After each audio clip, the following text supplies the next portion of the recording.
গোলাঘাট জিলাৰ আঠখেলীয়া সৰু কছাৰীৰ 8মহীয়া কণমানি হৰচিত হিয়ান বৰা আৰু আমাৰ মাজত নাই। উল্লেখযোগ্য যে যকৃতৰ ৰোগত অতি গুৰুতৰভাৱে আক্ৰান্ত হৈ হায়দৰাবাদৰ এখন ব্যক্তিগত চিকিৎসালয়ত বিগত 1.5 মাহ ধৰি চিকিৎসাধীন হৈ আছিল শিশুটি। অতি জটিল ৰোগত আক্ৰান্ত হৈছিল তিতাবৰ বৰহোলাৰ হৰচিত হিয়ান বৰা। মাত্ৰ 8 মাহ বয়সতে হৰচিত আক্ৰান্ত হৈছিল যকৃতৰ ৰোগত।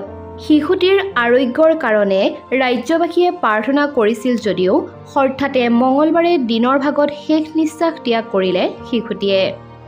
আৰু কণমানি হৰচিতৰ মৃত্যুৰ খবৰ বিয়পি পৰাৰ পাছতেই সমগ্ৰ পৰিয়ালবাসীৰ লগতে ৰাজ্যবাসীও এতিয়া শোকত ভাগি পৰিছে। সঁচাকৈ খবৰটো শুনি খুবেই বেছি দুখ লাগিল।